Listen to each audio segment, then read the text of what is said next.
Buenas tardes a todos. Muchas gracias, María José.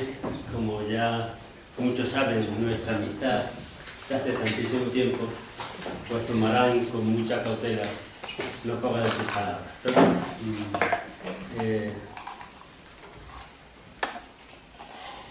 bueno, vamos a ver. Yo formo parte del grupo de investigación que dirige el profesor José Luis Pardo, y que obtuvo un apoyo económico y un reconocimiento académico del Ministerio de Educación para este proyecto.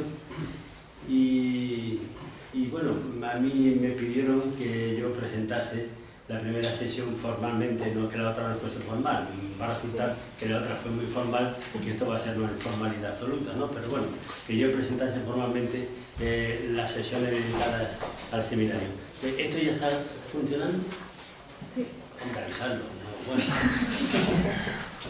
Bien, entonces yo acepté hacer esta presentación y quiero que se entienda medianamente bien cuál es el sentido de mi intervención hoy y qué busco al ocuparme de alguna manera de este libro que se llama El conflicto de las facultades, y que obedece en su constitución y unificación a distintas circunstancias que yo ahora no voy a entrar a explicar.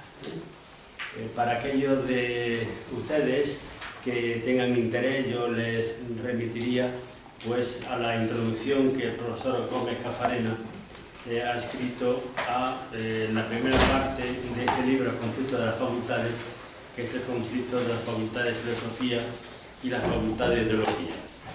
El profesor Cafarena expone suficientemente bien y con rigor, digamos, la prehistoria y la constitución de este texto, de modo que yo me remito a él para quien quiera, donde además también encontrará pues, una presentación de todo lo que tiene que ver con la facultad de teología, sus distintos puntos, orden, etcétera, etcétera, etcétera.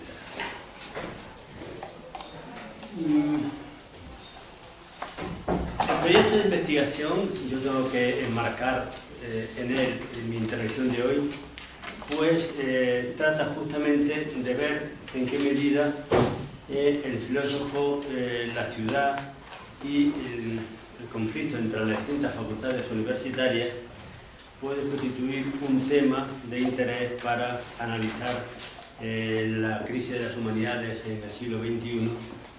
Y es en este contexto en el que yo voy a presentar hoy mi ponencia. No puedo sino hablar del contenido de este texto, de sus partes, de sus tesis fundamentales, pero yo voy a procurar ir subrayando aquellas dimensiones del mismo que quizá no son lo suficientemente resaltadas en una lectura del libro y del texto. Por otra parte, quiero decir que el conflicto, en el lenguaje de Kant, Streit, el conflicto, digo Streit porque la palabra tiene mucha enjundia, y yo no voy a entrar en ello. Habría que detenerse, por ejemplo, en la antinomia del juicio estético, en la crítica del juicio, en la diferencia que establece Kant entre disputieren y streiten. En fin, muchas cosas más, para que empezar a darse cuenta que el libro, que parece que es una narración, ¿no?, de un patio de vecinos, bien es verdad que académico, ¿no es verdad?, pero no debe ser un patio de vecinos entre facultades universitarias. Sin embargo, el libro tiene una enjundia y una esencia de un calado grandísimo. Hasta el punto de que, para entender, a mi juicio, bien, ese calado esencial del conflicto de las facultades, hay que arrancar de bastante atrás, cuanto menos de la crítica de la razón pura, y además tener en consideración no pocos textos de Kant que, sin ser mencionados expressis verbis en el conflicto de las facultades, sin embargo están jugando in acto exército en casi todas las páginas del mismo, ¿no? Me refiero a textos como que la ilustración, la crítica de la facultad de juzgar, qué significa orientarse en el pensamiento, etcétera, etcétera, etcétera. Si digo estas cosas es para que vaya quedando claro que solamente en el marco total de la producción kantiana el texto resaltaría todo su vigor, toda su fuerza y sería comprendido, a mi juicio, adecuadamente. Por supuesto que se trata de ver qué es filosofía y en qué medida la facultad de filosofía representa y ejercita eso que pueda ser la filosofía. Porque no está dicho en ninguna parte que las facultades de filosofía, las futuras, las presentes, las venideras, ejerciten eso que propiamente se llama filosofía. Quizá el conflicto de las facultades, a quienes más tiene que interpelarnos, es justamente a los que formamos la facultad de filosofía, profesores y alumnos. Interpelarnos para ver si realmente estamos a la altura de las exigencias que Kant, que el filósofo Kant, el profesor Kant, estimaba que la filosofía tenía que llevar a término. De modo que el conflicto, es lo primero que quiero decir, no tiene que ser leído como si fuese la filosofía la que tiene que interpelar y echarle en cara no sé cuántas cosas a las otras facultades, que eso también sucede, sino que yo quisiera más bien leerlo en el sentido de que en qué medida a nosotros mismos, profesores y estudiosos y amantes de la filosofía, el texto de Kant puede poco sacudirnos. Por eso decía que hay que ver el libro en el panorama de la producción filosófica de Kant. Y puesto que se trata de qué filosofía, me ha parecido oportuno que empiece recordando, bueno, a lo mejor no voy a decir nada que no sepáis todos, pero bueno, lo recordamos, ¿no? Por lo menos. He pensado empezar recordando tres pinceladas de la crítica de la razón pura, 3 o 4, en relación con el conflicto de las facultades y con la filosofía. De manera que tendríamos primero una pregunta tal como ¿qué entiende Kant por filosofía? ¿Qué es la filosofía para él? Sin ánimo de responder detenida y profundamente a esta pregunta, sí considero necesario decir al menos estas 3 o 4 cosas. Primero, como todos sabéis, Kant establece una distinción entre la filosofía en sentido académico y la filosofía en sentido mundano. Una distinción de un interés grandísimo, y yo quisiera recordar qué aspecto ofrece la filosofía en sentido mundano y qué aspecto ofrece la filosofía en sentido académico, para ver que son dos lados de una misma cosa, y cómo la una necesita de la otra de la una y otra a su vez constituyen esa tarea, a mi juicio, que Kant ha llevado a cabo quizá con la mayor profundidad que podemos encontrar en textos de filosofía, de autores filosóficos de enjundia, me refiero, naturalmente, ¿no? En este sentido, la filosofía en sentido mundano, Kant dice weltlich, o sea, lo que tiene que ver con el mundo, viene a decir que es aquello, se ocupa de aquello que interesa a todos. Entiendo por mundano, se lee en una nota de la crítica de la razón pura, aquello que interesa a todos. Es decir, aquello en lo que todos los hombres, en su condición de hombres, de seres racionales, tienen interés. Tener interés significa que su ser está puesto en un juego, entre y en esas cuestiones.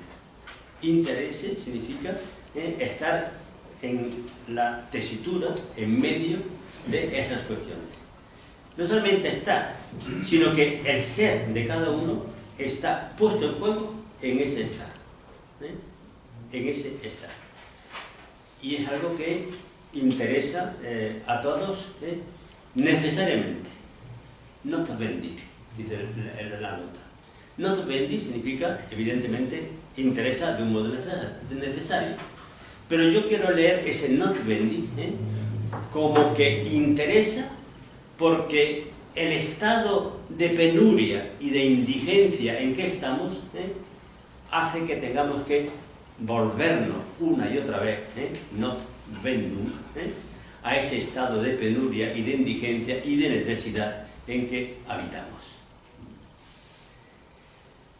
Pues bien, Kant va a denominar la filosofía en sentido mundano como la ciencia, Wissenschaft, de la referencia, Beziehung, de todo conocimiento a los fines esenciales de la razón.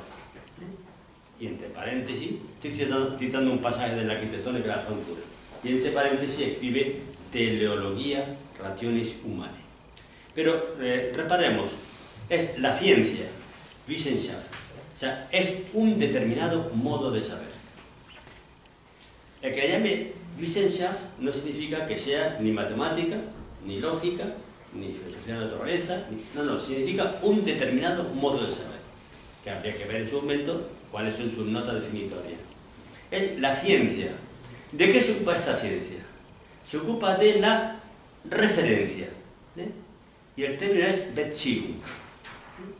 Referencia no es sin más relación. Relación es un habérselas unas cosas con otras, que puede ser una relación más o menos externa, puede ser muy interna, pero yo al menos en el término Beziehung lo que leo es ese tirar y ser atraído de un lado por otro y del otro por el uno, de modo que esa Beziehung, esa referencia, es como una lleva a la otra, refero, y la otra a la una, de modo que esa, diríamos, innere Beziehung, esa interna referencia, constituye algo muy importante para la propia filosofía, en cuanto que esta como ciencia de la referencia, ¿de qué relata? ¿De qué término de la Beziehung? Lo dice Kant, la referencia de todo conocimiento a los fines esenciales de la razón humana. Es decir, está en juego toda clase de conocimiento, y por consiguiente, yo aquí sí diría, toda clase de las ciencias, todas las ciencias. ¿En qué medida se refieren todas las ciencias a los fines de la razón humana? ¿Y en qué medida los fines de la razón humana, sea lo que fuere, habrá que verlo, hacen también referencia a esa ciencia y a esos conocimientos? Porque nada más vacío que estimar que los fines esenciales de la razón humana se bastan a sí mismos, no necesitan de ninguna otra colaboración para su clarificación, para su conceptuación, para su puesta en obra, para su desarrollo y para su alcance y cumplimiento. De modo que diríamos de entrada que la filosofía tiene esa posición de mediación, entre los conocimientos, si queréis, las ciencias, y lo que pueden ser los fines esenciales de la razón humana. Por eso Kant la caracteriza como teleologia rationis humanae, es decir, el logos del telos de la razón humana. Con lo cual, el trabajo es muy complicado, porque habrá que preguntar primero qué significa razón, segundo, qué significa razón humana, y alguien puede pensar, es que hay alguna razón que no sea humana. Habría que preguntarse qué significa telos y, desde luego, qué significa logos. Como veis, es muy fácil decir teleología, raciones humanas, yo lo estoy diciendo ahora, pero sin embargo pensar lo que esta fórmula encierra es harto complejo.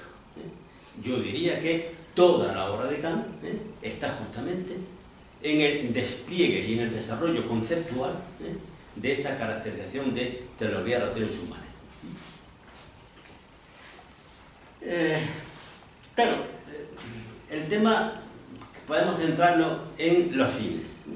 El concepto de fin es un concepto fundamental en Kant. Yo no he hablado de otro filósofo, en Kant sin duda ninguna, pero de una complejidad también muy notable. No entremos en ello. Simplemente Kant va a establecer una diferencia entre los fines esenciales de la razón humana, que por muy esenciales que sean, no son, sin embargo, los fines más elevados, más altos, y que además no tiene que ser confundido con lo que en expresión de Kant constituye lo que él denomina Endzweck, el fin final. No fin último, letzter Zweck, sino Endzweck, fin final. La diferencia entre fin último y fin final es muy importante. Repetiré para ello a los últimos parágrafos de la crítica de la facultad de juzgarlo. Pero diríamos que, en definitiva, el fin final solo puede ser y tiene que ver, dice Kant, con la completa determinación del hombre. Die vollständige Bestimmung des Menschen. La completa determinación del hombre. Determinación Bestimmung es un término que significa, de un lado, la peculiaridad, diríamos, si queréis, la propiedad que determina, Bestimmen determina a algo, la Beschaffenheit, diríamos.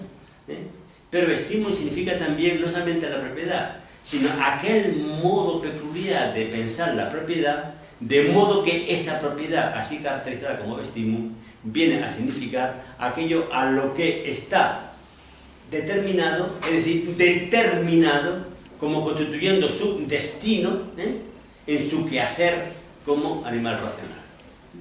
De modo que Bestimmung es también entonces su destino final, su destinación última, y el problema naturalmente consiste en preguntarse en qué consiste ese fin final. Kant lo va a pensar como un fin moral, la moralidad o la racionalidad práctica. Aquí me siento tentado a decir algo posiblemente extraño y escandaloso. Porque yo, que tengo el mismo interés que el que más, ¿no?, en cultivar, pensar, ejercer, poner en obra la dimensión moral y la dimensión práctica. Sin embargo, no acierto a ver del todo claro ese sarpullío de moralidad que se ha propagado tantísimo, que se propaga, que como sarpullío puede también, en fin, hacerse enfermizo y acabar hasta siendo un sarpullío de la ética de la empresa, ¿verdad? Es decir, lo que quiero subrayar es que el hecho de que el fin último o la determinación final sea la moral no significa que la moral se baste a sí misma y constituya ella sola, por sí misma, todo lo fundamental y esencial de la filosofía y de lo que el propio Kant piensa. Lo diré prontamente para motivo de escándalo. Considero que la moral y la ética, cualquiera que se entienda, como quiera que se entienda, es absolutamente insostenible al margen de un compromiso, diré, ontológico, con relación a aquello de quien se dice ser moral, y con relación a aquello que constituye el fin último de la razón práctica o de la moralidad. O dicho de otra manera, no acierto a ver todavía, pero no pierdo la esperanza de que lo vea, aunque sea en los últimos días, esa pretendida Selbstständigkeit del moral, ¿no? Esa autoindependencia de la moral. Hasta el punto de que no pocos de los que se ocupan de este asunto, y ahora estoy hablando en relación con algo muy importante, por lo menos en el pensamiento español filosófico contemporáneo de hace unos años atrás, hasta todo aquello que a mi modesto juicio no constituye propiamente la peculiaridad definitoria de lo que llamamos moral o ética, sin embargo, se le atribuye como constituyendo algo que es moral y que es ético. Diré solamente dos términos. Uno, libertad. Otro, fin en sí, o persona, o personalidad, o personalidad.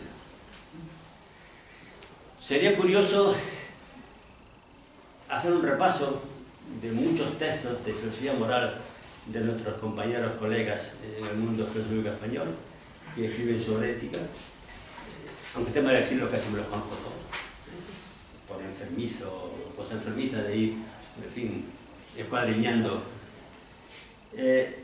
Y casi todos quieren llevar términos que mientan cuestiones de antropología fundamental o de ontología o de metafísica, ya sé que la palabra también levanta sarpullido todavía, a una clara dimensión ética. Sí, no me puedo detener. Tengo aquí encima de la mesa un libro que puede dar una ocasión para ello, por la parte del libro magnífico. Bien, entonces, la determinación última del hombre y de que se ocupa la filosofía es la determinación y la destinación moral del género humano.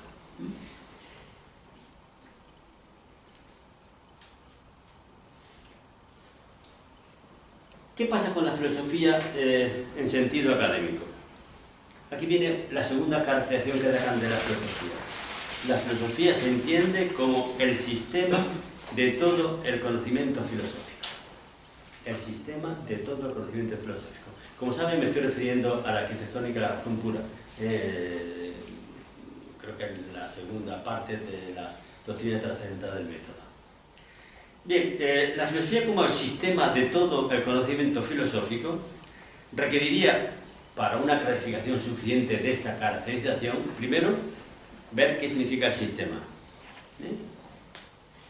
Diré brevísimamente, el sistema es la unidad de los múltiples conocimientos bajo una idea. Es muy importante reparar en lo de la unidad y lo de la idea. Porque en esta caracterización vemos cómo puede haber un anclaje, una referencia, una incardinación entre esta caracterización y lo que antes dije de la filosofía, en cuanto se entiende como la ciencia de la referencia de todos los conocimientos a los fines esenciales de la razón. Justamente este concepto de filosofía como el sistema de todo el conocimiento filosófico y el sistema como la unidad de los múltiples conocimientos bajo una idea, nos hace ver que la idea, sea la idea lo que fuere, que no es caso de tenerse ahora, simplemente recordar que una cosa son los conceptos del entendimiento, otra cosa son las ideas como Vernunftbegriffe, como conceptos racionales. La idea debería ser aquello con referencia a lo cual y desde lo cual es posible en este concepto académico de filosofía llevar a cabo esa unidad, esa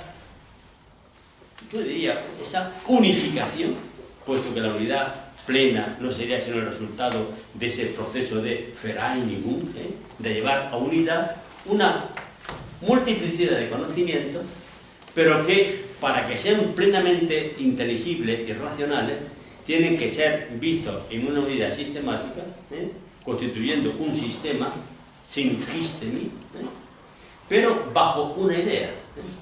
Con lo cual, la idea, en cuanto que, en principio, es algo de lo que no se va a ocupar expresa y temáticamente ningún conocimiento que no sea el estricto conocimiento filosófico, lo que sea la idea va a ser una idea, un concepto fundamental para poder entender la articulación y la relación de todos los conocimientos con los fines esenciales de la razón humana, y va a ser algo importantísimo para poder entender e iluminar esa relación casi siempre belicosa, streit, disputa, de querella, belicosa, de la filosofía con otras facultades, es decir, con otros saberes, con otras ciencias, diríamos también, con otras técnicas, y todo aquello que constituye la cultura, diríamos,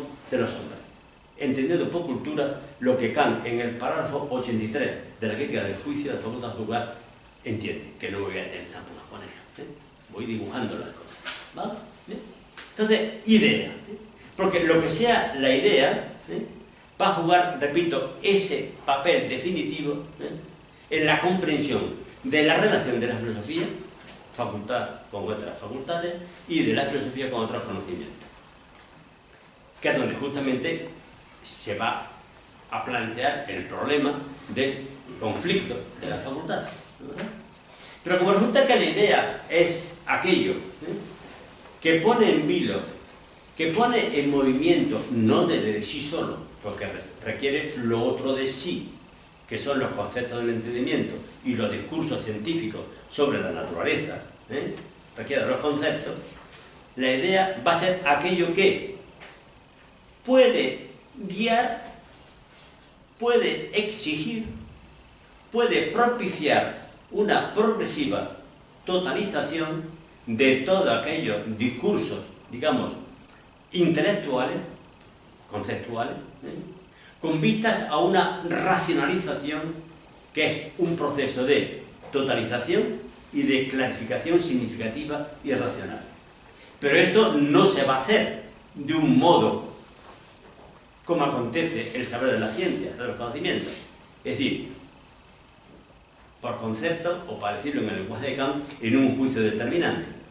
Esto se va a hacer en un uso racional de sus propios conceptos racionales, las ideas, que Kant denomina un uso heurístico y que yo voy a llamar hermenéutico.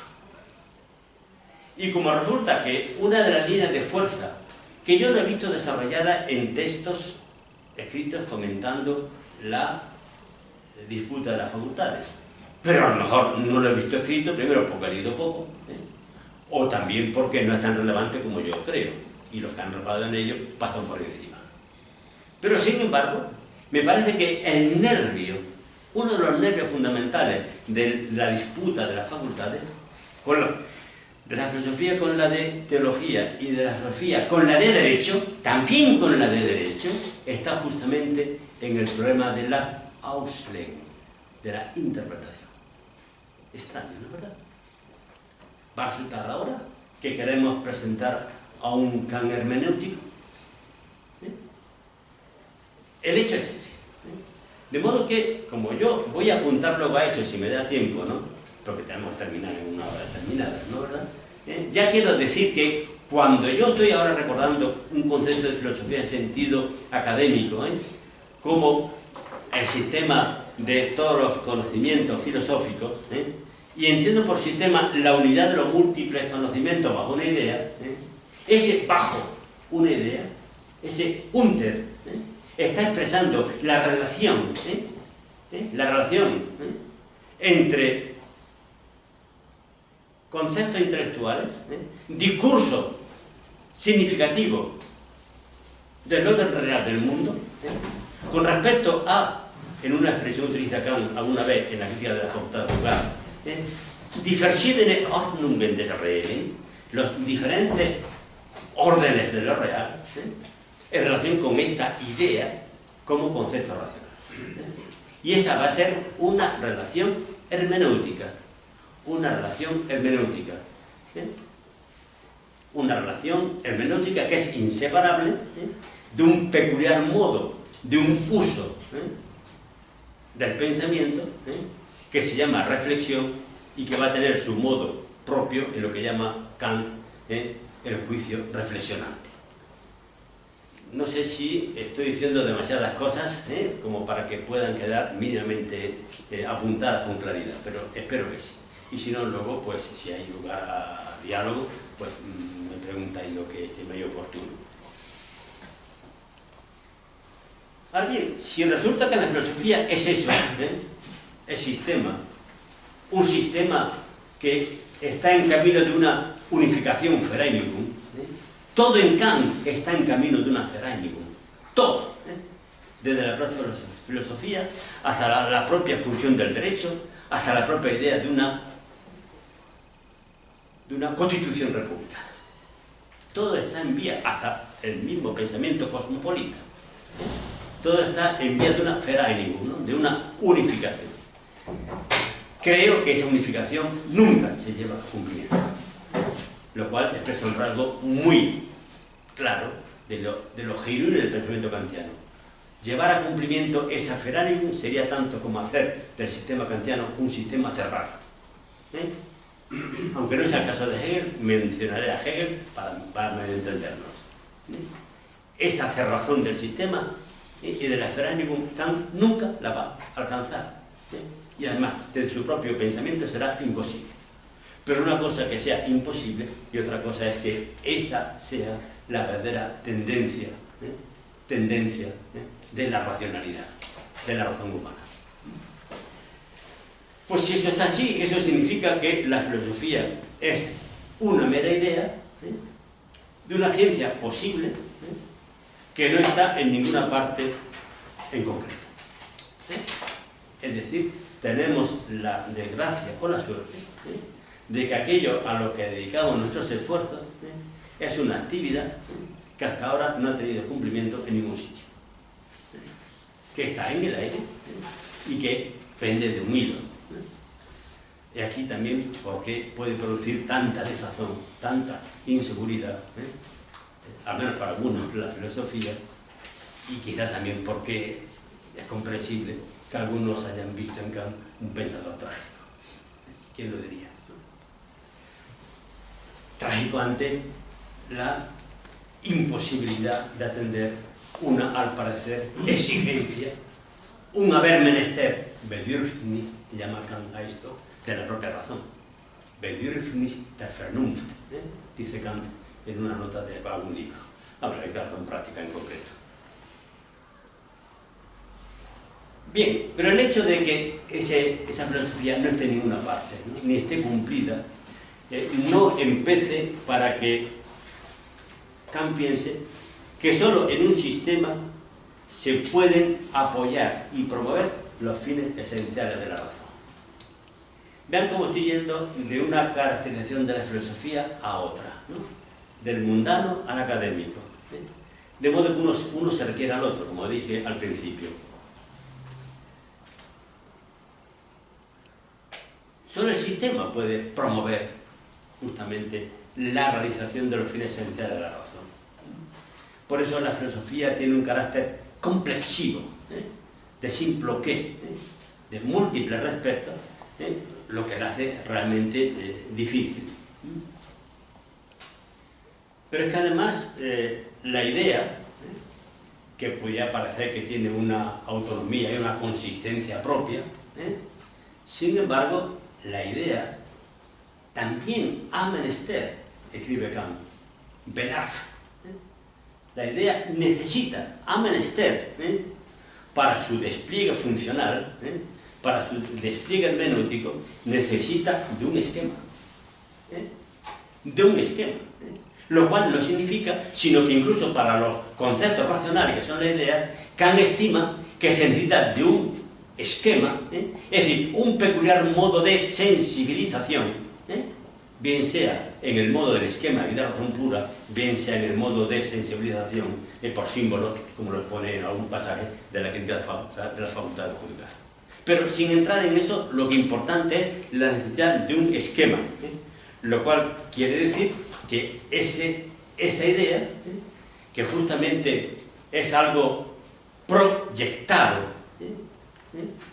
por la razón, proyectado, es decir, diríamos que sí, no temo decir la palabra entwerfen, es algo que está arrojado, como emergiendo como de un origen, el prefijo ent, werfen, arrojado, proyectado, pero que no basta su propio proyecto, sino que su proyecto necesita una radicación o una incardinación en un esquema sensible como único modo de que ella pueda llevar a cabo su función propia.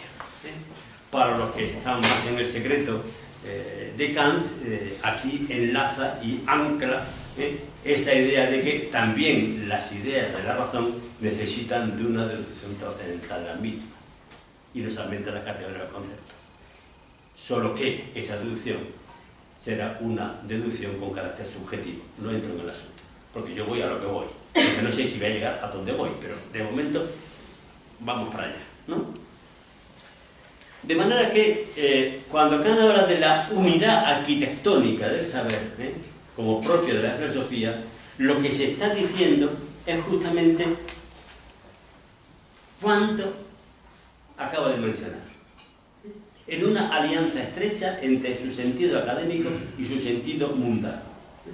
Y me parece bueno subrayar esta coyunta entre una y otra, porque no siempre, incluso a mí mismo, se me ha mostrado con claridad esta coyunta. Parece como si por un lado fuese lo puramente académico, en fin, científico, propio de la academia, ¿no? Y luego la filosofía en sentido mundano, que es la filosofía fete, ¿no, verdad? No, nada de eso. Kant lo que está haciendo ver es una cosa y otra. Por eso también podemos entender desde esta idea, estoy trazando el marco quizás con perfiles gruesos, ¿no?, de la contienda, quizás por eso también se puede entender que el problema del conflicto de las facultades no está sin más entre la facultad de filosofía y las facultades de teología, derecho y medicina, sino que está también en relación con aquellos que, siendo los, digamos, habilitados por los profesores universitarios para ejercer en el marco de la sociedad civil, ¿no?, la función de médicos, abogados o teólogos, están llamados justamente a meterse en ese bazo de la experiencia social histórica, que también dice Kant, ¿no?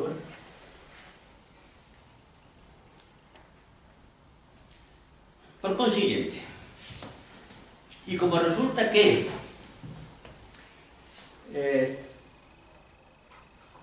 la filosofía tiene que ver con los fines esenciales de la razón humana, la filosofía es una cosa humana, es decir, una cosa de los hombres, y tiene que ver con los hombres y con su determinación última, según acabo de decir, sería una vacuidad pensar que la filosofía se basta a sí misma, aunque eso sí, con la consideración de otras facultades o de otras instancias o de otros discursos científicos, epistemológicos, etcétera, etcétera.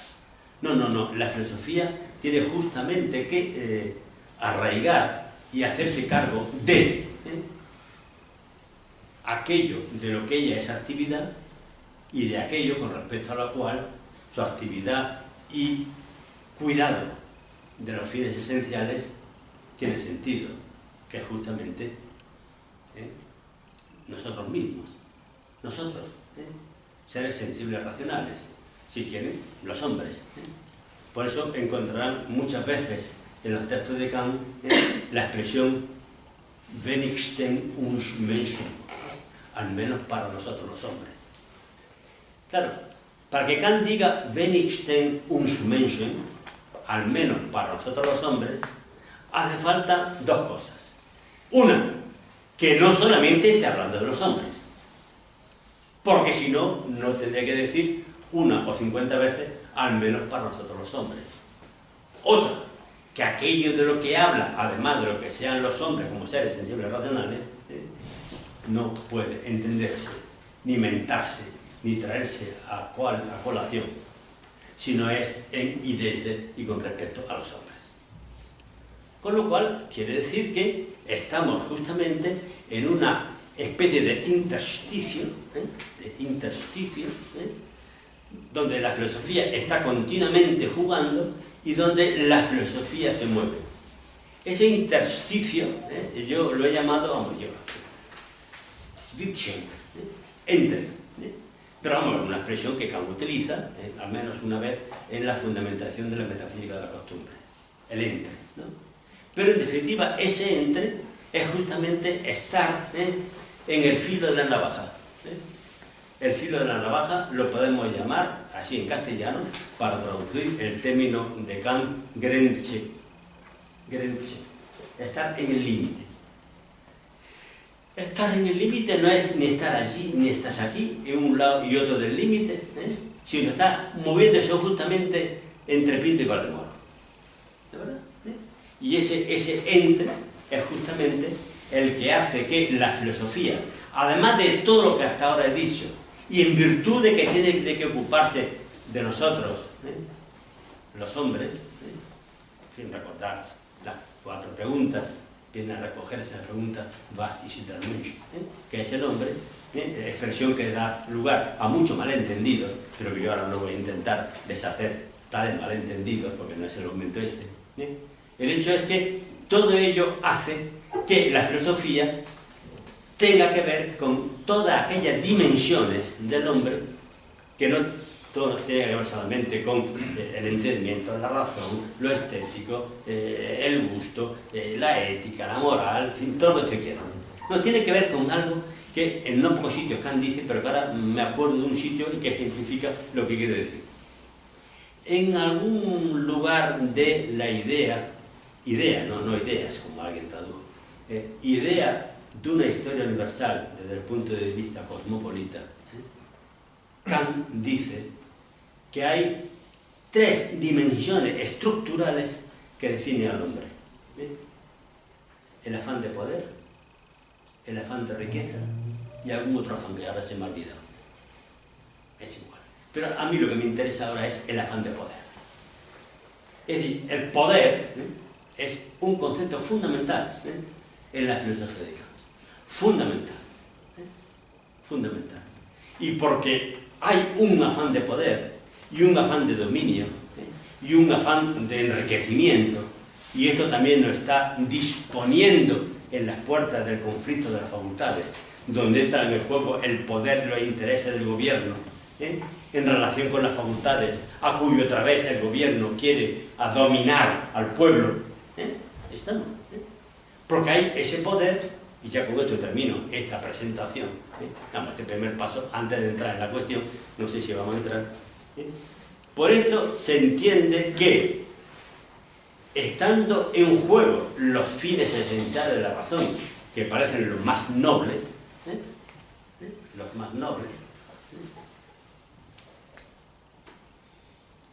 recogidos, si quieren, en lo que llamamos moral, digamos, la razón tiene que trabajar sin descanso, ratlos, escribe Kant, sin descanso, tiene que trabajar sin descanso, bien en o con vistas a, dice él, una fundada penetración cognitiva en el orden de lo real y del mundo, que justamente nos permita ver por de dentro y escuadriñar la quintesencia de, esto significa la palabra Einsicht, del orden de lo real, o bien que se dedique a trabajar sin descanso en la destrucción, Zerstörung, die Zerstörung der Vernunft, así escribió Lucas su libro, que no es el asalto a la razón, sino la destrucción de la razón. Tiene que trabajar sin descanso en la destrucción de aquellas pretendidas Einsichten, penetraciones intelectuales pretendidamente cognitivas, que, dice Kant, ya son están ahí como cosas y además disponibles a la mano de cualquiera, y Kant dice Vorhandener. Vorhandener es lo que ya está ahí como un objeto más, pero yo quiero además meterle el significado del Hand, recogiendo en la palabra Vorhandener lo que el propio Heidegger en ese tiempo también distinguía como Zuhandener, lo que está a la mano. Pero Vorhandener es también algo que está ahí, y porque está ahí, como si fuese un objeto más del mundo, está a mano, Hand, para que quien quiera pueda utilizarla, estas presuntas Einsichten no racionales, para con ellas ejercer esa función de obnubilación, de encubrimiento, de corrupción, la palabra de Kant, corrupción del pueblo, de la sociedad, para atender a los intereses espurios, naturalmente. No interés en el sentido que antes he dicho de interés, ni tampoco a los intereses en aquella acepción que Kant, en un lugar privilegiado como es el comienzo de un apartado de la dialéctica trascendental de la quinta razón práctica, va a llamarlo intereses, aquello por lo que se define cada intereses espurios, ¿no es verdad? Por eso entonces vemos, ya con esto termino, este primer paso que quería dar, cómo la propia filosofía, por la naturaleza misma de lo que ella es y quiere ser, y tiene que ser, y por la naturaleza misma de la condición humana, incoada en un proceso de constitución histórico, porque tendré que decir que a mí siempre me ha parecido que la razón de Kant es una razón atravesada de historia y de historicidad. Afirmación quizá chocante, pero puede chocar lo que quiera, a quien quiera, pero impepinable. La razón es histórica para Kant. Pues bien, tiene que jugar en este doble frente. De un lado, fundar adecuadamente los conocimientos y las pretensiones de la razón, y de otra parte luchar, destruyendo aquellas pretensiones cognitivas que exceden los límites de la racionalidad y que además, y es lo más grave, pueden ser utilizadas como medio o instrumento al servicio de intereses espurios, bien sean de orden religioso, de orden político o de cualquier otro orden. ¿Estamos? Y por eso Kant dice que esta actividad Rastlos de la razón es construir y destruir. Construir y destruir. Tampoco era tan novedoso Heidegger cuando en Ser y Tiempo dice que la destrucción de la historia de la ontología es justamente que para poder construir bien Bauen hay que antes deconstruir a Bauen, ¿no es verdad? Esto lo está diciendo Kant. Bueno, todo esto son 4 pinceladas sacadas fundamentalmente de la crítica de la razón pura para ver cómo cuando en el conflicto de las facultades las tengamos que ver con la facultad de filosofía, que sale a cargo de la actividad filosófica, y con respecto a otras facultades, vayamos ya con una idea mínimamente precisa de qué entiende Kant por filosofía. Y para que entonces comprendamos, naturalmente, que lejos de lo que a veces parece, que Kant se dedicó a escribir unas obras muy abstrusas, muy complejas, absolutamente quiméricas, porque hablan de lo a priori y lo trascendental, y hay gente que se goza con lo trascendental, sea no sé quién mire para arriba, y cada vez miran para arriba, pues miran al ombligo cuando hablan de lo a priori, ¿no? Ese objeto tan ridículo, tan propio de quien no ha leído con 2 dedos de frente la obra de Kant, ¿no es verdad? Lejos de eso, en estas obras, que es la creación pura, la práctica, la del juicio, facultad de juzgar, estamos todo el nervio belicoso y comprometido de la actividad filosófica según Kant. Lo que pasa naturalmente es que hay que leerlo y deletrear, buxtabiren, ¿no verdad?, todo el texto para ir viendo en cada caso. Y eso que no me detengo ahora a comentar multitud de pasajes de la razón pura sobre la publicidad, ejemplo. Bien, hasta aquí el primer paso. Con este concepto de filosofía nos enfrentamos al texto El conflicto de las facultades. Bueno, yo no debo hablar más de hora y media, ¿no? No sé. Sí, no, es que si no, mucha gente se ahora se va a ir. Por doble razón, una interna y otra externa. Bien, dicho esto, y como ya antes señalé que no voy a entrar en explicar nada de lo que es la historia externa de la construcción de este texto de Kant, ¿no es verdad? Vamos a perfilar algunas ideas fundamentales. Como saben, el conflicto de las facultades es el conflicto entre la facultad de filosofía y la facultad de teología, de derecho y de medicina. Parece que hay una gran reducción de la vida universitaria a estas 4 facultades, pero bueno, en definitiva, dentro de la facultad de filosofía Kant metía la matemática, la física, la historia, la geografía, en fin, no entramos en esa insignificancia, ¿no? El hecho es que hay 4 facultades. Y lo primero que quizá procede es preguntarse, ¿a santo de qué? ¿Y por qué? ¿Y para qué? Esta estructuración de la universidad en 4 facultades. ¿Y qué sentido tiene esta división? ¿Y quién la ha instituido? Bueno, me parece que es una pregunta pertinente. Bien podríamos no hacérnosla, ¿no? Están ahí, ya hemos terminado. No, pero hay que preguntársela, ¿no? Porque la respuesta tiene al menos 2 afirmaciones.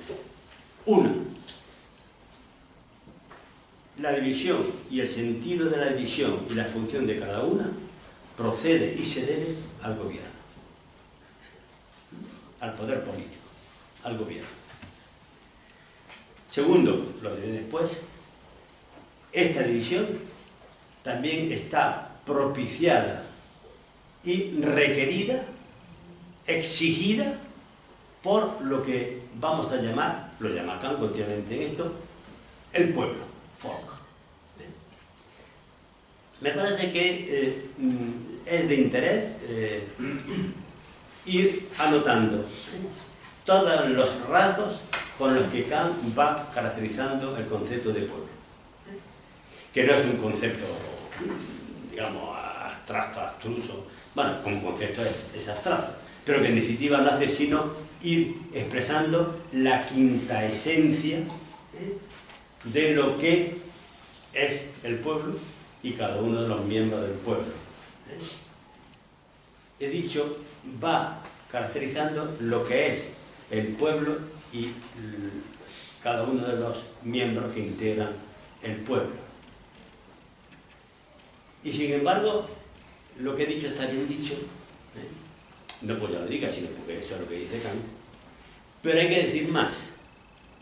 Hay que decir aquello que Kant le contesta a alguien de las facultades del gobierno cuando dice: tenemos que atender y acogernos a lo que los hombres son y tal y como son, y dejarnos de el deber ser. ¿Cuánto malentendido sobre el deber ser kantiano? Estoy hasta la pobreza. ¿Cuánto malentendido? ¿Cuánta torpeza? ¿Cuánta miopía? ¿No? Lo mismo con respecto al formalismo moral, pero dejémoslo.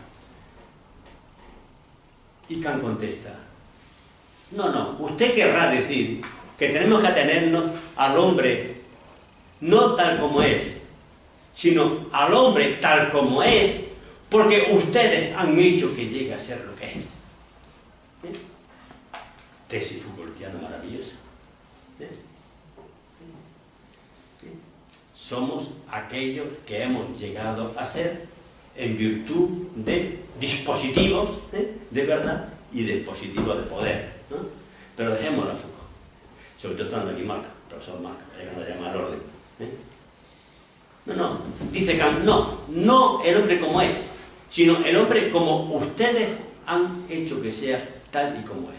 En esta afirmación se ve clarísimamente cómo la actividad de dominio y de poder se ha ejercitado de modo que ha venido a configurar al hombre y al pueblo de una determinada manera.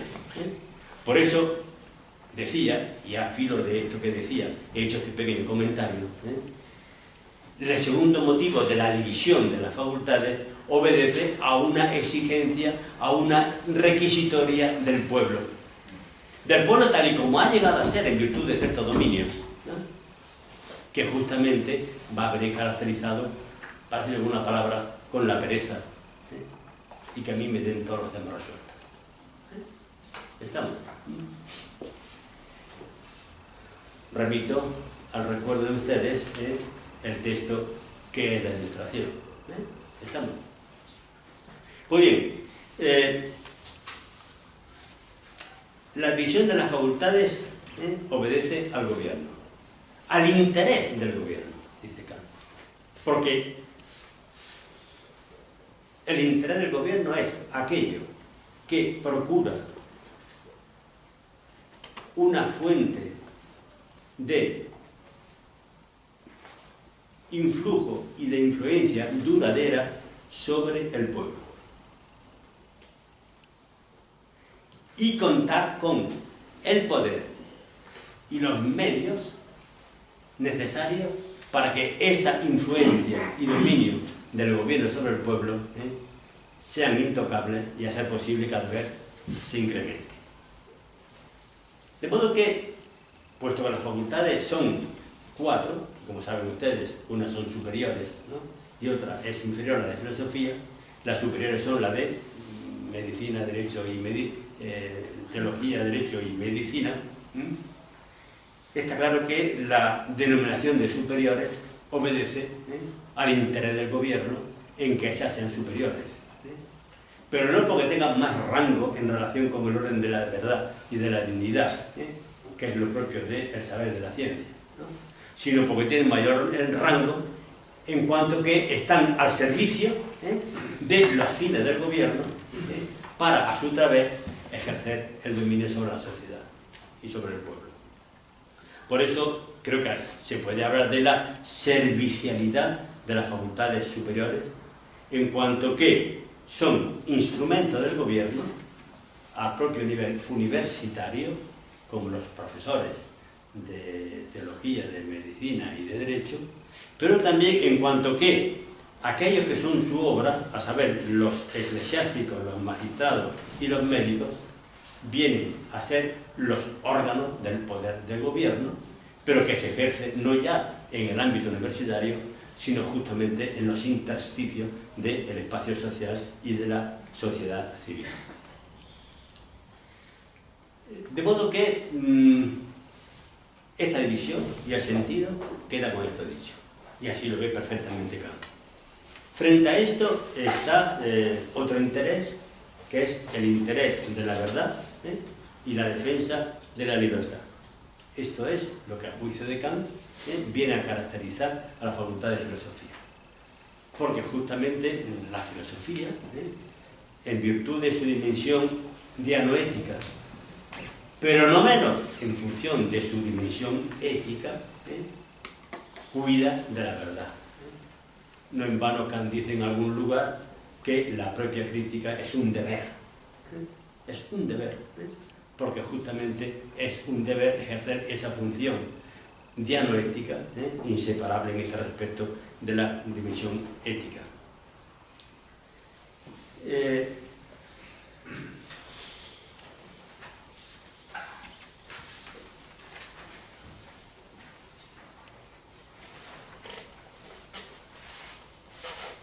Esto es imposible, el interés de la verdad y la defensa de la libertad, si no se da algo absolutamente fundamental, y que Kant lo ha visto con una claridad meridiana, más lo ha desarrollado espléndidamente, y es el asunto de la Öffentlichkeit, de la publicidad.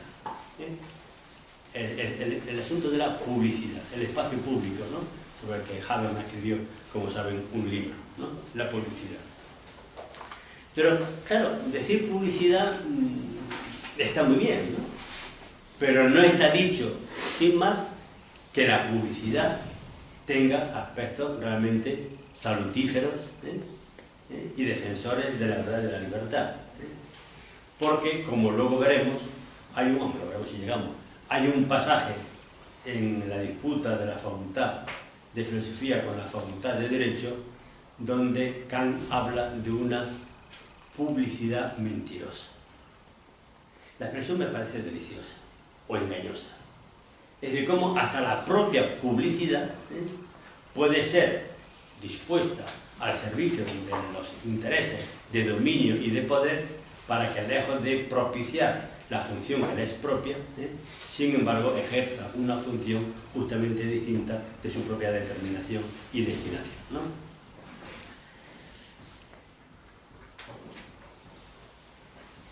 De modo que la facultad de filosofía, aunque se ocupe de la verdad y de la libertad, aunque haga antorcha de la publicidad, sin embargo, por parte del gobierno, va a ser denominada una facultad inferior, y no solamente por parte del gobierno, sino, dice Kant, en virtud y a causa de la propia naturaleza del hombre.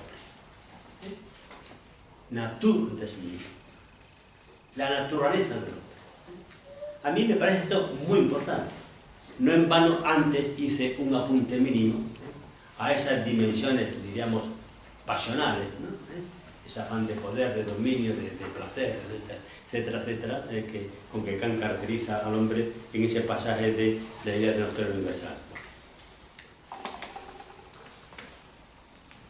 De modo que es justamente la coyunda del interés del gobierno, la servicialidad y casi esclavitud de las facultades superiores que se prestan a estar bajo el poder del gobierno, bajo la dirección del gobierno y bajo las instrucciones, incluso de contenido, de lo que constituyen los contenidos de su enseñanza.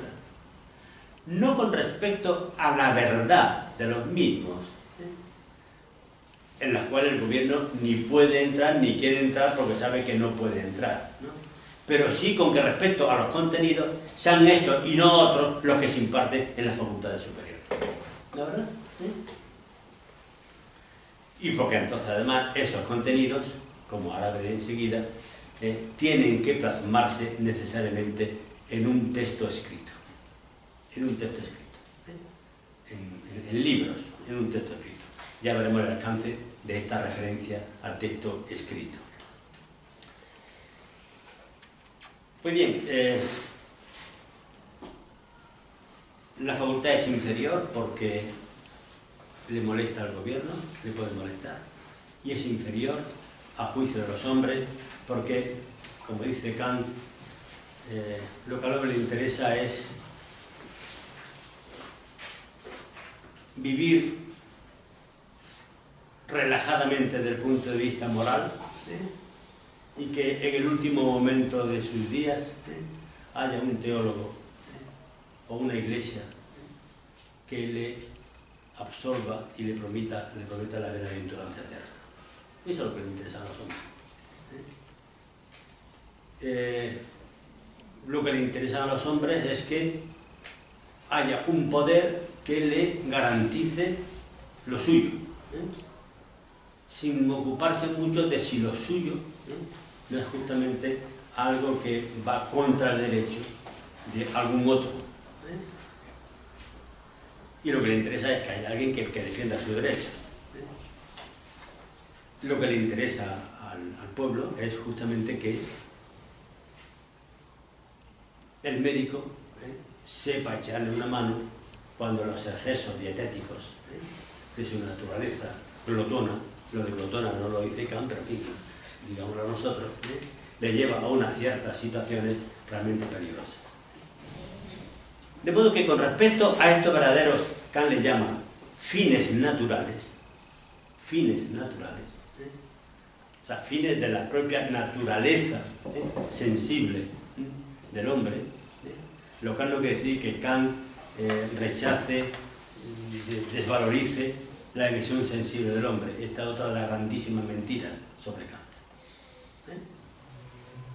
En absoluto. Estos fines naturales son los que realmente le interesa conseguir a los hombres. Pero se les interesa conseguir porque también ha habido unos políticos que han contado con unos taumaturgos que han engañado al hombre y al pueblo para que justamente atienda a la consecución de estos fines naturales y no atienda a los requerimientos de carácter, de responsabilidad, de libertad y de autonomía moral y de compromiso por lo justo en el orden social y político, que es justamente lo que reclama la filosofía. De modo que es la coyunda entre estos intereses diferentes, pero que vienen a coordinarse para atender a una voluntad de dominio, lo que hace que la filosofía sea caracterizada como una filosofía inferior.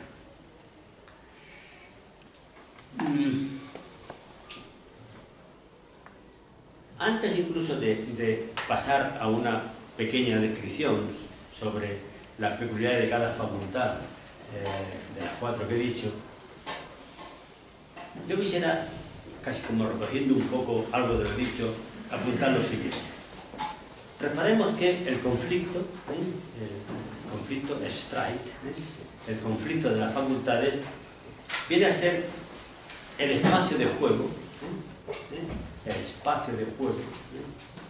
Spielraum, que es un espacio político, naturalmente, pero un espacio político que bien puede estar constituido y al servicio del poder o al servicio de la violencia. Utiliza ahora a Hannah Arendt en la distinción que Hannah Arendt hace entre poder y violencia para caracterizar el espacio político. No lo explico porque no hace falta, pero además con otro tiempo y porque además ni me acuerdo. Bien, perfecto. Pues bien, diría que el conflicto es el espacio de juego, siempre un espacio político, entre, por todo lo que he hecho hasta ahora, puedo decir que entre el gobierno, la universidad, el espacio público y el hombre, bien en lo que es decir, en lo que se ha hecho que llegue a ser, para mantenerlo en esa misma sumisión, o bien lo que debe ser. De modo que el conflicto tiene, repito, estos 3 miembros que entran en la pugna, en un espacio político que en principio es un espacio público, sin que ello implique que la publicidad no puede también estar puesta al servicio del dominio político. Y lo que se juega en ese conflicto está en torno a conceptos tales como el poder.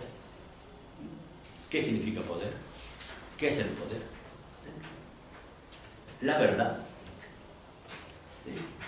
Porque he dicho antes que lo genuino de la Facultad de Filosofía es la verdad, y la verdad no solamente en relación a lo moral y a lo justo, sino también en relación con el propio desarrollo de la ciencia.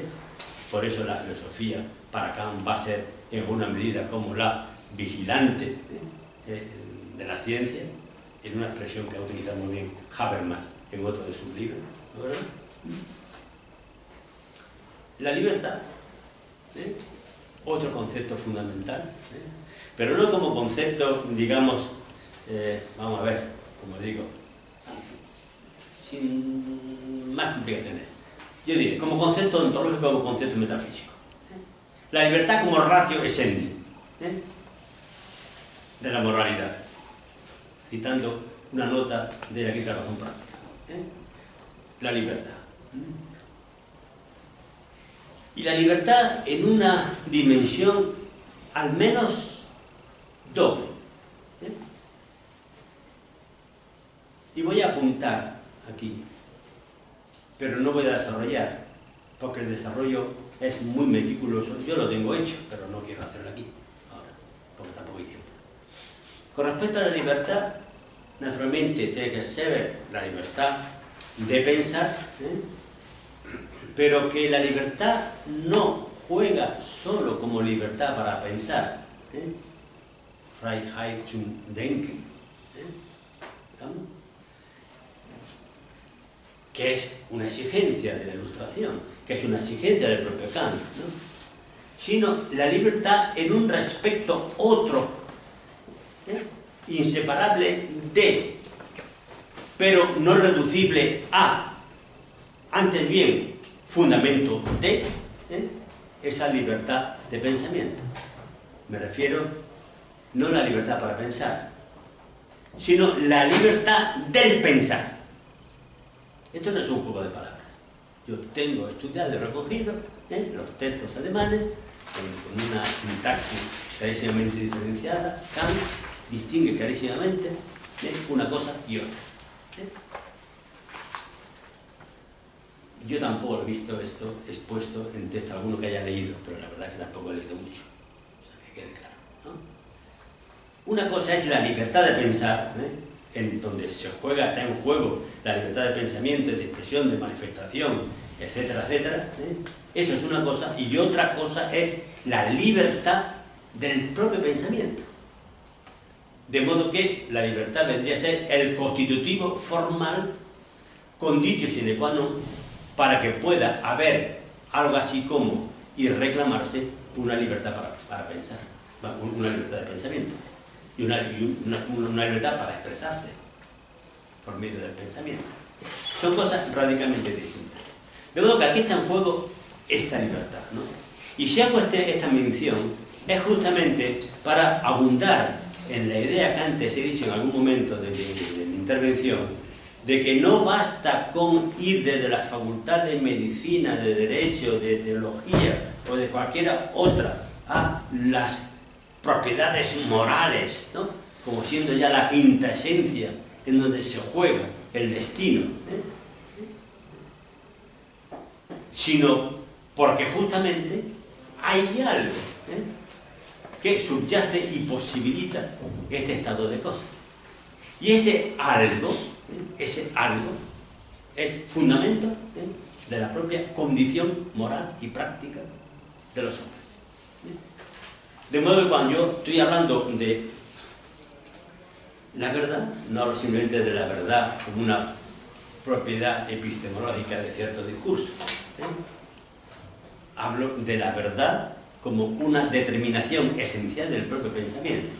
Cuando hablo de libertad, no solamente estoy hablando de la libertad, que es la libertad para pensar, la libertad para hablar, la libertad para hablar públicamente, la libertad para hablar unos con otros, todos esos temas tan importantísimos en Kant. No, es que la libertad es algo más que eso. Es la condición justamente que hace posible que haya algo así como eso, ¿no es verdad? Poder, verdad, libertad, la determinación del hombre, die Bestimmung, la determinación del hombre, el bien y lo justo.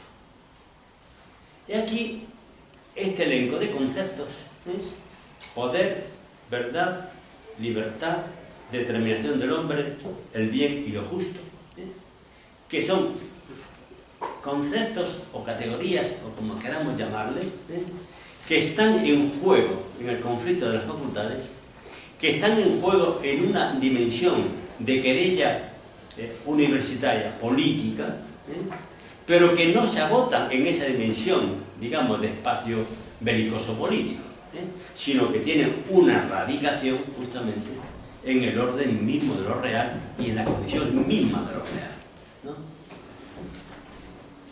Si en definitiva ustedes reparan en estos términos que estoy diciendo, voy a decir algo también chocante, quizás, con el término poder estamos hablando naturalmente del poder político que se ejerce. Pero para que haya un poder político que se pueda ejercer, preciso es que la misma realidad tenga en su constitución ontológica la capacidad de poder, de producir, de alumbrar, de engendrar. Y eso es poder. A eso le llamó Aristóteles dynamis. ¿Estamos? De manera que poder viene a ser entonces una determinación que, aunque tenga su respecto político y su respecto en relación con la constitución del hombre, por virtud de la cual este poder propio de su naturaleza propicia que haya Lebenskräfte, fuerzas vitales, ¿no?, que se van configurando como Vermögen, como capacidades y poderes que constituyen los diferentes poderes coercitivos y de todo tipo. Para eso es preciso que haya algo así como el poder de lo real. Cuando el filósofo loco, al parecer, hablaba de que lo real es voluntad de poder, esa es una tesis clarísimamente ontológica. Así lo tengo defendido en un trabajo mío publicado sobre Nietzsche, de la libertad del mundo. Es una determinación ontológica, según Nietzsche, de lo real, ¿no es verdad? Y si pasamos de Nietzsche, que está loco, a otro que igual también estaba loco, pero es por lucidez, ¿no? Nietzsche más lucido, nadie. ¿Por qué no voy a citarlo si fue profesor de esta casa? Javier Zubiri. Aquellos de ustedes que hayan leído a Javier Zubiri, si es que no han leído y si no, no pasa nada, porque nunca pasa nada, ¿no? Verán, si lo leen, que el concepto de poder de lo real y el apoderamiento de lo real es, lo diré ya, una determinación trascendental de lo real que forma parte justamente de los trascendentales. ¿Estamos?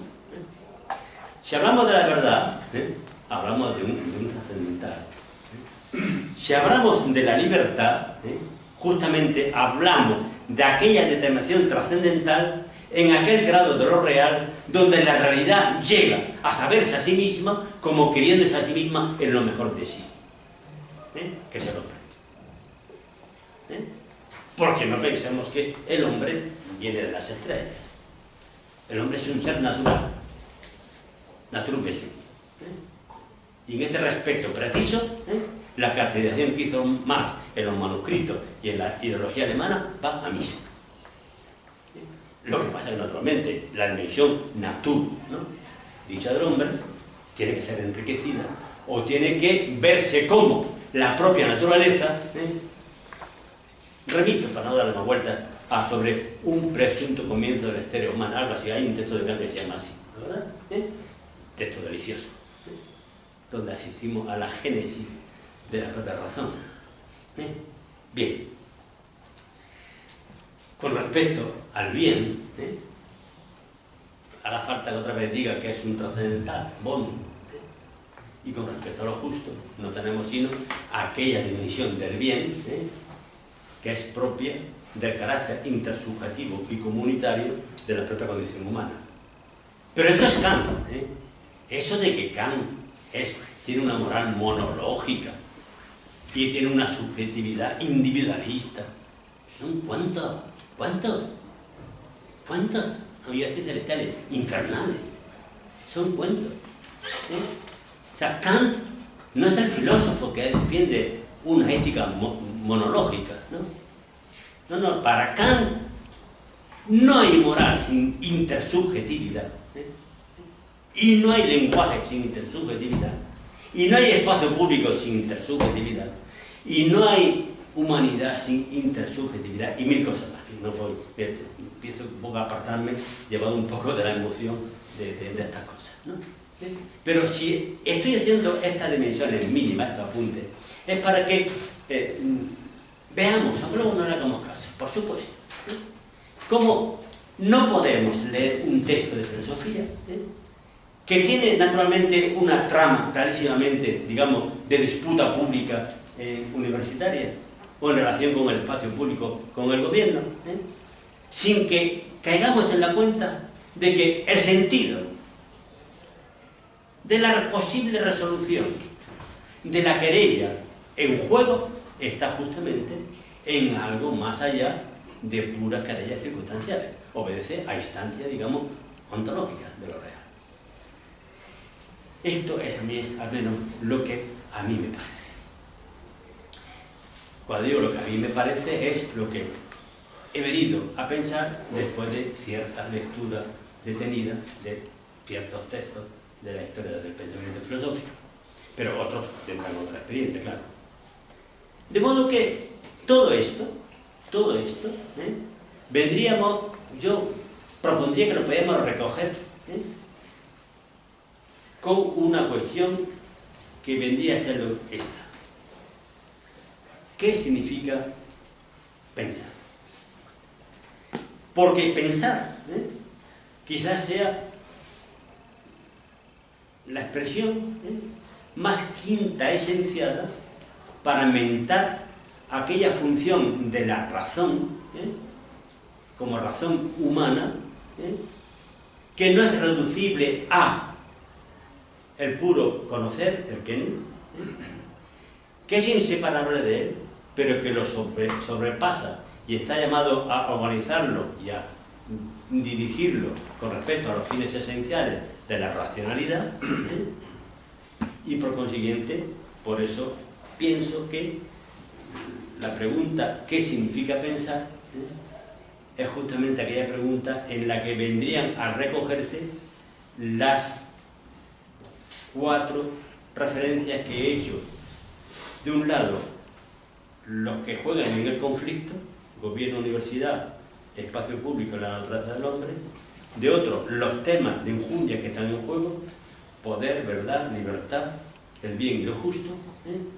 Y en relación con el pensamiento, aquella actividad racional que es la propia de la filosofía, no separable, pero sí distinguible y no reducible a los discursos, digamos, de primer grado, llamémoslo así, ¿no es verdad?, caracterizado por la semántica propia de su campo de objetividad, que es distinto del discurso de segundo grado, propio de la filosofía, como discurso racional que se expresa como pensamiento. Estamos. Y cuando digo la pregunta ¿qué significa pensar?, estoy pensando la pregunta formulada en alemán, naturalmente. Was heißt denken? Y dirán, bueno, ya de broma, porque hombre, esto ya el colmo, ¿no? Sí, was heißt denken? Porque seguramente nuestra palabra significa, no acierta a recoger toda la compleja semántica e intrincada, pero articulada semántica del verbo heißen, alemán, que utiliza Kant admirablemente, mucho antes de que, no menos admirablemente, lo utilizase Martin Heidegger en su libro Was heißt denken, a que también les remito y les invito a leer. ¿Qué significa pensar? Es, en definitiva, no qué quiere decir pensar, sino qué es lo que nos llama. Heißen. ¿Qué es lo que nos apela? ¿Y cuál es el mandato de y para pensar? Heiß, Geheiß. Geheiß es el mandato. ¿Qué manda a pensar? ¿Cuál es el mandato que manda a pensar? ¿A qué está abocado el pensar como siendo su tarea propia? Pues bien, creo que todo el ejercicio crítico racional que puede llevar a cabo la filosofía en el marco del conflicto de las facultades queda perfectamente recogido en la expresión denken, pensar. Y como además considero que hay un rasgo muy propio de ese pensar filosófico, o propio de la filosofía, mejor dicho, que es justamente el interpretar. Veo que, como antes apunté, el juego de la interpretación es esencial en el conflicto de las facultades, que, como he dicho, no he encontrado en textos que he tenido ocasión de leer sobre el conflicto de las facultades y otras cosas, pero eso no tiene importancia. Se lo digo a ustedes no con falsa modestia, vamos a dejarnos de Montserrat. a lo mejor no es tan importante. Pero el hecho es que si uno lee el texto del conflicto de las facultades, a ser posible en alemán, pocas de las traducciones que hay, habría que salir un poquito corriendo, bueno, por lo menos no tomarlas muy al pie de la letra, veríamos que el texto está sembrado, ¿no? De Ausleger, Auslegung, hermenéutica, lectura de textos. ¿Por qué, si no he querido decirle a ustedes, y vuelvo a ese punto, después de hacer esta especie de recogida, de recolección de lo que viene diciendo, para expresarlo de este modo que está esenciado, he empezado diciendo que las facultades superiores basan su enseñanza en textos, en textos escritos, en textos escritos. No solamente como una constatación de hecho, sino como la comprobación de que el gobierno instituye textos escritos, subrogadamente la Facultad de Teología y de Derecho instituyen textos escritos que ya había instituido en el caso de las religiones por sus textos legados por la tradición, Biblia por caso, y en el caso del derecho, por escrito de códigos civiles, ¿no? ¿Estamos? Porque es el modo de que el contenido que hay que impartir tiene una escritura y por consiguiente no cabe digresiones. No cabe digresiones. Y se me ocurre ahora, mientras estoy hablando, la pregunta, quizá, o era, como casi todas, la que estoy formulando, la pregunta es, oye, ¿y la Facultad de Filosofía no tiene textos escritos? O dicho de otra manera, este es un tema peligrosísimo. ¿No convendría que la Facultad de Filosofía también tenga textos escritos? ¿Por quién?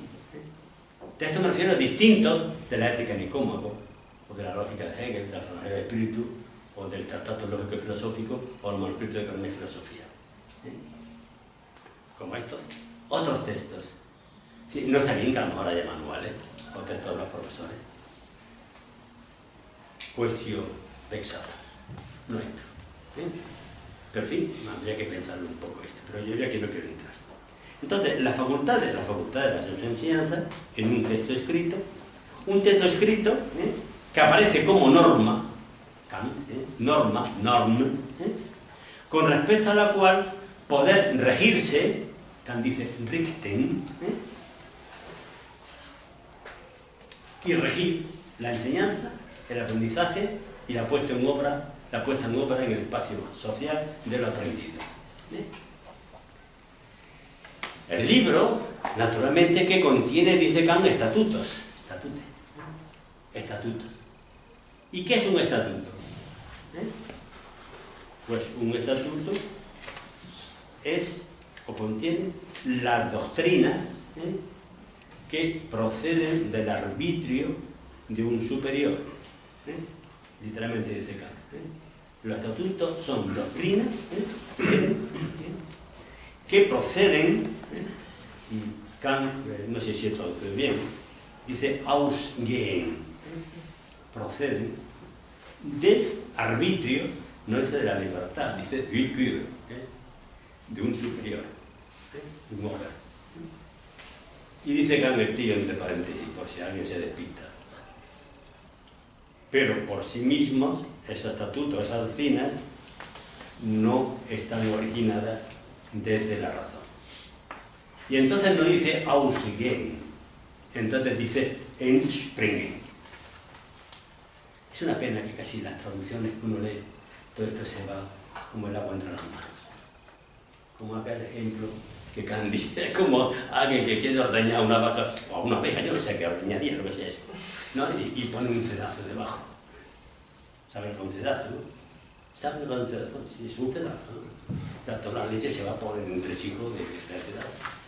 No tiene nada con el país. Igual, ¿no? Es una pena. Son doctrinas que proceden a Ausgehen, del arbitrio, willkür, de un poder. Dice, pero por sí mismas esas doctrinas no son originadas entspringen, el verbo que emplea Kant, desde la razón, aus der Vernunft. Con lo cual vemos que entonces la razón y los conceptos racionales, la idea, se va a convertir en la verdadera norma, Urbild, dirá Kant, con la cual, como foco originario, estoy citando la arquitectónica, va a permitir la lectura y la interpretación, no solamente de los textos escritos, sino de la interpretación que de los textos escritos hacen las mismas facultades superiores, hacen los juristas, hacen los teólogos y hacen. O sea, es una doble interpretación la que va a llevar a cabo la razón.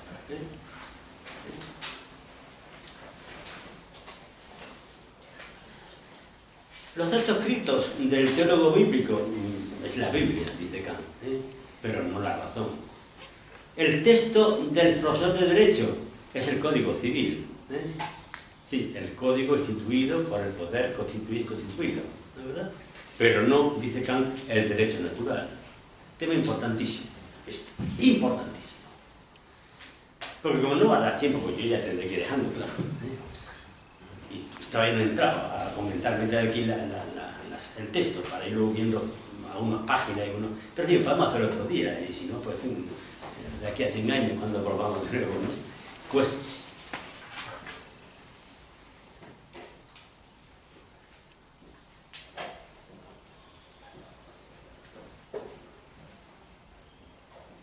Se me ha ido santo al cielo, pero ¿qué estaba diciendo últimamente? Ah, lo del derecho, sí, sí. Es muy tanto el derecho natural. ¿Por qué? Porque en la disputa de la facultad de filosofía con la facultad de derecho,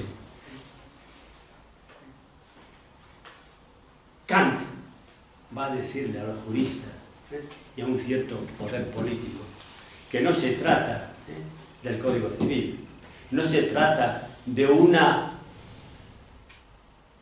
constitución esclerotizada e impuesta no sabemos cómo, ¿no? Sino, él dice, una constitución que está encaminada a ser republicana y rechtsnatürliche, una constitución justnaturalista. Ojo, como no va a dar tiempo a llegar allí, lo apunto aquí ahora. Justnaturalista no quiere decir, en mi lectura, que la Constitución republicana sea justnaturalista en el modo como se entiende el justnaturalismo, pongo por caso, en la Edad Media. Ni siquiera, quizá, en el modo como se entiende el justnaturalismo en el pensamiento político de comienzo de la modernidad. Por justnaturalismo hay que entender una interpretación hermenéutica del derecho natural. Yo escuché esta expresión la primera vez y luego la leí cuando, estudiando yo en esta santa casa, yo era más joven que ahora, y tenía de profesor al profesor Aranguren. Luego Aranguren, en un libro que se llama Ética y Política, va a dedicar unas páginas al derecho natural y a lo que él llama la interpretación hermenéutica del derecho natural. Perfecto. Como pueden imaginar, no cito esto por citar a Aranguren, ni acordarme de mi año mozo en esta casa, sino porque justamente el propio Kant nos está diciendo aquí, que en vez del Código Civil, lo que hay que ver, es el derecho natural. Pero no para ser un justnaturalista, modo eterno o inmóvil, no dinámico, sino para ser un justnaturalista que, partiendo del derecho natural que incumbe a la esencia de los hombres, lleve a cabo un desarrollo de acuerdo con la interpretación que vaya haciendo la razón a nivel de la historia y de acuerdo con sus fines esenciales, por virtud de la cual lo que empieza siendo una constitución acorde con el derecho natural, se haga una constitución justamente republicana, con lo que de república significa en el pensamiento de Kant, que yo tampoco voy a entrar aquí a recordarlo, porque no viene al caso. ¿De acuerdo? Bien, en este punto yo tendría que empezar ahora a hablar de qué caracteriza a la Facultad de Teología, a la Facultad de Derecho, a la Facultad de Medicina y a la Facultad de Filosofía, que es la primera parte del conflicto de las facultades. Segundo, tendría que entrar a hablar de el ejemplo concreto de la Facultad de Filosofía con la Facultad de Teología. Y luego pasaría a la Facultad de Derecho. La de Medicina, la verdad que no he pensado para esta sesión hablar de ello. Pero mire, son las 7 menos 5, yo creo que no voy a dejarlo aquí. No porque yo esté cansado ni no tenga ganas de entrar, ¿no? Aunque estoy desentrenado, pero en fin, veo que puedo aguantar, ¿no? Más tiempo. Sino porque no quisiera entrar en ello magnis itineribus, como decía César, ¿no? A marcha forzada, corriendo, ¿no? Porque creo que el texto requiere más detención. Y porque además me he tomado la molestia, que no es molestia excepcional, porque para bien o para mal es como yo he solido trabajar siempre, la filosofía, de ir cogiendo el texto alemán para ir deletreando todos los aspectos, por eso aquí tengo el texto alemán del conflicto, para ir casi comentando con ustedes, ¿no? Aquellos pasajes donde se pueda ver, ¿no? Cómo brillar, pujando, al menos después de que he intentado iluminar las cuestiones, este debate con la teología y este debate con la Facultad de Derecho. Es decir, en relación con los intereses de los hombres con respecto a su derecho y a lo justo, y los intereses de los hombres con respecto al destino último de su determinación, que también hay que tenerla en cuenta, naturalmente. No en vano, el conflicto de las facultades y el conflicto con las facultades de teología, Kant lo escribió fundamentalmente para hacer frente a ciertas lecturas que se estaban haciendo del libro recién publicado, La religión dentro de los límites de la mera razón, ¿no? Libro delicioso y absolutamente fundamental para entender a Kant, fundamental, ¿no? Entonces yo, si a ustedes les parece bien, y les parece bien también a María José, que es la que nos preside, ¿no? Pues podía yo terminar aquí mi intervención, y lo único que podía hacer es ofrecerme, por si algún día, parece razonable, pues podamos proseguir esta presentación. Pero vamos, cuando yo me detengo ahora y me ofrezco para el futuro, no es un modo de embaucarles para asegurarme una audiencia. No, es porque creo que la cosa prácticamente ahora cuando está puesta, ahora es cuando el toro está puesto en el ruedo, ¿no? Ahora es cuando hay aquí empezando en los textos, pero si les parece lo podemos dejar aquí, y el tiempo que nos reste hasta que nos vayamos podemos dedicarlo, si ustedes quieren, a comentar no tanto lo que haya dicho, cuanto aquellas cuestiones a propósito de las cuales yo he tenido que decir algo para no llegar aquí y estar sin hablar.